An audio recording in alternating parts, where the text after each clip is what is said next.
Operation Mockingbird is one of the most controversial alleged programs in modern history, with claims that the CIA infiltrated the media to manipulate public perception. While originally seen as a Cold War strategy, many believe that media control has expanded far beyond intelligence agencies into the hands of powerful financial institutions, multinational corporations, and global banking elites. If true, this would mean that nearly everything the public consumes news, entertainment, financial reports could be carefully crafted narratives designed to maintain control. But is there any real evidence of this?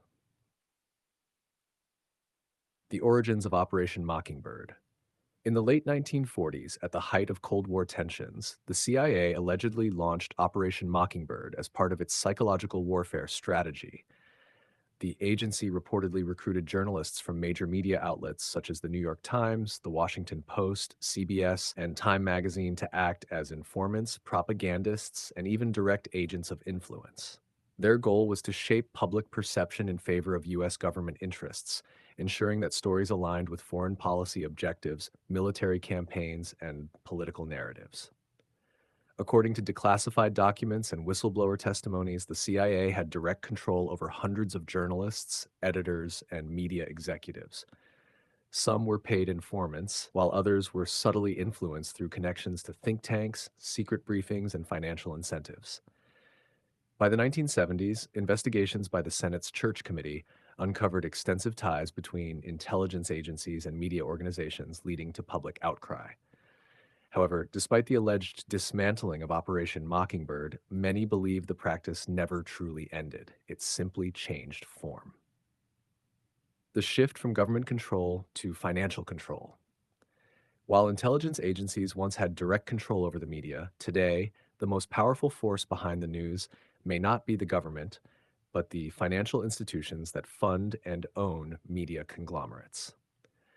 The global media landscape is now dominated by a handful of massive corporations, many of which are controlled by investment firms like BlackRock, Vanguard, and State Street, three financial giants that together manage over $20 trillion in assets. These institutions hold significant shares in nearly every major media network, from CNN and Fox News to the New York Times and the Wall Street Journal. This raises an alarming question. If the same financial entities that control the world's wealth also control the world's media, how unbiased can news coverage truly be? Could economic policies, political narratives, and even wars be influenced by these financial giants to serve their own interests?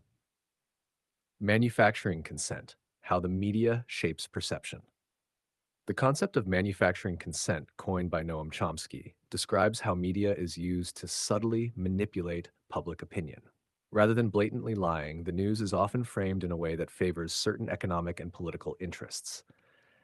This can be seen in the way financial crises are reported, how wars are justified, and even in the selective coverage of protests or political scandals.